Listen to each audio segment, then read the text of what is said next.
Hello viewers, and welcome to what I hope will be a very exciting unboxing video.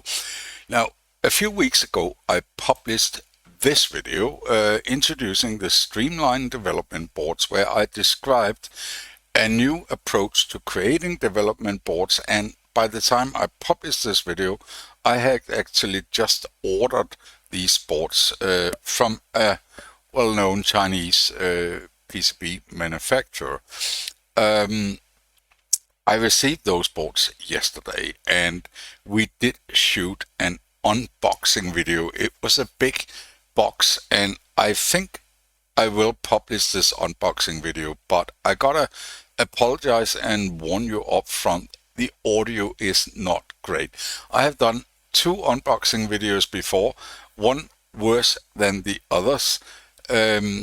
And this time I needed more space than I have on my balcony, so we moved down to my local pub. It is also Christmas coming up, so we shot it down there. We went upstairs and they have a table there on a balcony, and we shot the unboxing video up there, and I got a friend of mine to actually do the recording.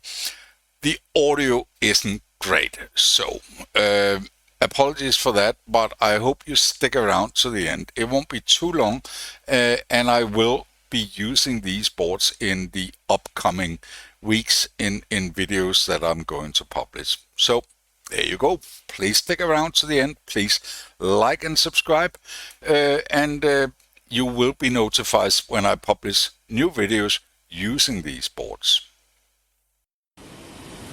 Hello viewers, and welcome to a new STM32 World unboxing video. Today we got a really big one. First, let me introduce Nicholas. He hasn't been in any of the videos before, but he has been sort of on the sideline for a while, giving me criticism and tell me to put on a white shirt and stuff like that.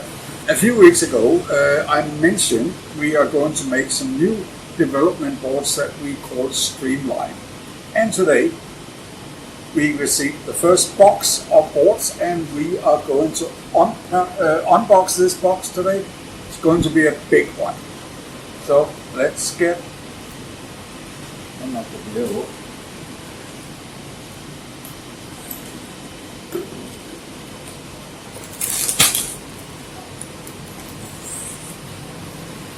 Yeah, you don't want to. No. Oh, okay. Okay. Can you, is that possible? Or should we tilt it? Yeah. Okay. So, let's get these out.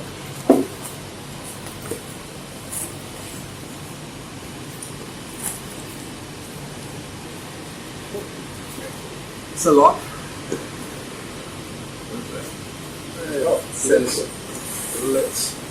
So, the first one we have here is the Jolt Connect, the STM32 programmer. This one I made a video about, I don't know, a month ago, and this is just an upgrade. Can you cut that open? Now there's actually no changes, really. Let's get that out of the way. The programmer itself is pretty much the same. There's some small changes, but I have made one change in this, and I'm going to show in a near video where I actually have it's impossible to show on the video, I'm sure, but there's actually a small hole in the solder mask over here so that the LED should be able to shine through. I hope that will look fantastic when we get that together. I don't think I'm going to say much more about that one, because that's... Let's do the other Jolt ones. You have Jolt Box. Yes, you will do that. We have two power supplies, switching power supplies for sideline experimentation. They are fairly small. About 1 by 1 inch, 2 by 3 centimeter or so. And these are 5 ampere 5 volt, and there is another one 5 volt, 5 ampere, and 3 volts, 3.3 volt. But that is depending on cooling, because without any cooling at all, they cannot handle 5 amp as such. And they're not adjustable, right? They are not. They're fixed output voltage. But the input? Input is anything from 6 volt up to 55, 60 volt. Okay. So, very useful. So whenever you need a 5 volt or 3.3 volt power supply, they can be used. Where's The other one. Okay. I'm sure that one looks exactly Yeah, they look exactly the same. There's only 2 resistors, there are different values on them. Otherwise they're identical. So we put that aside. Okay, that was Jolt. Shall we do the Streamline, the big thing now? Yeah, let's do that. Where is the motherboard? That backplane. This one is the motherboard. That is the one. This is the one I'm waiting for personally, because I have never seen this and I don't know if it's a good idea, but I hope it is. Let's get one out. There's 10 inside here. 10. Okay. Yep. I will take out one. The first thing I'm very curious about is whether all those headers survive shipping, and it looks like it. Look, that's actually really cool. So the idea is that these, you will stick a combination, a modular combination of motherboards, programmers, whatever, into these, and it will give you the ultimate flexible development board. You don't have to decide when you buy the development board what you want for it, what MCU you want, or etc. etc. You can just get the backplane and then whatever boards you want on this backplane. Do we have? Yeah, we have the first one here is the programmer. We always need a programmer to do it. Oh, they look smaller than I thought they would. I mean, I know it's simply. They look neat. Okay, let's catch this live. Will it fit? Yeah, of course they will fit. We haven't checked it though. Perfect. Absolutely perfect. And we were thinking about how it's actually not unstable. It's not as unstable. such. It's fairly stable. They look really nice.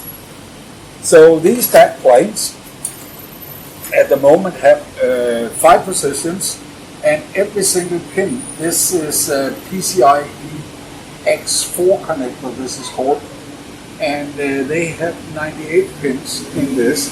So there is a 50 pin header on each side, and these are all out on that pin header. So if you want to hook up something with jumper leads or whatever you want to do, you just hook them up to this pin header. And here we have the F407, STM32 F407. So a programmer, an STM32 F407, and that's it. That's it. Now let me do this. So can you zoom in on this? Can you get much closer? So one of the problems with this is that this is an STM32 board, but the headers over here, they just have the pin numbers. Is that readable? I hope it is. They just have the pin numbers of this PCIe connector. So the idea we had was to do an overlay. What is A and B? I should have printed this. So this is B, and this is A. I don't remember which one. So the idea is that you have an overlay like this that you just put over here, and that gives us the benefit that at the moment this is all STM32, but if we want to make, say, a Raspberry Pi 2350 MCU later, then this one could simply come a Raspberry Pi header and the same motherboard and the same peripheral boards could be used without a problem. Do you have, what else do we have here? What other goodies? All this, I'm worried that I mixed them up. We have the Neopixel But these are other CPUs, or these are the We have- programmers, or what? Programming you already have inside. There's one programmer here. There is that. And you have the F407 Yeah. from this. Then there is another. Is there a 407 as well? Yes, I haven't only opened the 47. Here's a L475, and this one should be the H562. You want to take one out? Nah, I don't know. No, it doesn't matter. They all look They look exactly pretty the much same. the same as this. It's just a different MCU. Now, this MCU, I started with the F407 with a 100 pin, and that is of course matching the fact that I have 98 signals on the backplane. So this will be the maximum MCU that could possibly be broken out completely on this backplane. However, if you want smaller MCUs like an F103 or a 405, that is of course easy. You just don't break every pin out. Here's a variant where they haven't removed the Oh, they haven't broken that off. rails. Yeah, they normally do. Alright, I broke one off. So here is an oh, there's a rail up here as well. Okay. The first peripheral board we designed, which was basically the Neopixel WS2812. Yep. B, I would assume, or C or whatever. I don't know. It's one of those Neopixels. So in other words, if you want to play with a Neopixel, you have a programmer, you have an MCU of choice, and then you simply stick the Neopixel boards in there. And there you have your setup. If on another day, this is the only peripheral board we have made so far, right? Correct. Because I wanted to see all the other stuff and whether the whole idea. But I'm actually quite impressed here. They are quite solid. Oh, Yeah, much more solid than I thought. I don't think that's a problem. That's not a There problem. is a standard, I made as standard, I made two holes in 3 holes in the corners, so it is possible if you want to strengthen this, you could put a spacer in. I can't remember right now, is it 1.4 or 1.2 millimeter? Probably 1.4 between them. So you could put a spacer in and screws on to stabilize it, but I really don't think it's necessary. So that is the Streamline system. There will be a lot of videos on this system over the next couple of weeks, three weeks or so. I will start playing with some of the other MCUs now. This one, I've probably done this one to death, which is identical to a 405 just with more pins. But I'm definitely going to do some videos on the H562. H562. Oh, And we forgot this one. Yeah, we forgot this one. This was just, I mean, this one, I have actually made a video on this one before. This is simply a micro SD breakout board.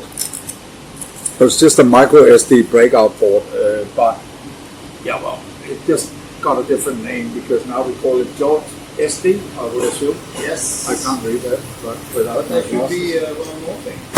oh, it's there's a there. box here. There's a Whatever. box. What is the box? Okay, I'm blind. What is it? What is? I know what's missing. What is The it? 100 pieces that we want to. Oh, yeah, as giveaway. a free giveaway. Free giveaway.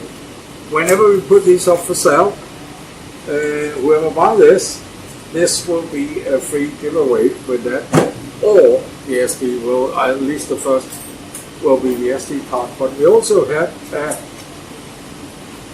SOIC anything breakout board. So if you have an SOIC chip, I actually originally designed these for the W25Q128, so I could put them into a breakout to a breadboard, and it is quite simply here. it is an empty breakout board. You can solder any SOIC with the 50 mil, half a millimeter spacing. That's standard SOIC. You can solder any of those on this one, whether they are narrow or wide. They should all fit, and then a header on, then it'll fit straight into a breadboard. So it's just an easy convenience module, and that's pretty much it. Yeah, I don't have anything else here except those other CPU boards. So I'm going to break this down and do videos individually. I think from now on I will be using this system for a lot of my videos. Oh, I want to mention, I did mention it briefly. Now, my original development boards that you have seen many times on my videos with the stackable, which I call STM32 World. Now, those stackable boards,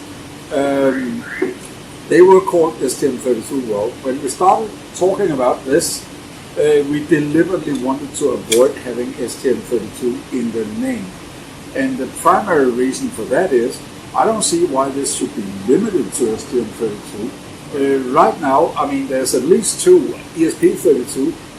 I don't mind making some videos on this. The channel name will be a little bit silly since I still call it STM32 World, but I might want to do some ESP32. But even more important probably now is the Raspberry Pi, the RP2350. What was the previous one called? 2040. 2040. But that one doesn't have any on-chip memory, so it's not as useful as the 2350. Okay. 54. So my tentative plan definitely is that the next MCU board for this will be a Raspberry Pi board, and we are going to make the software update for the programmer. So the programmer, as you know from the Jolt Connect videos, it can run as an ST-Link, but you can also put DAP-Link on it. And DAP-Link is apparently what they usually use to flash Raspberry RP2350s, and presumably also the old one. I don't know that. Now the programmer also have a serial port over to the bus, so it can also actually be used to flash ESP32. I have not tested that because we haven't got one yet. So that is about it. That is pretty much. Do you have anything you No.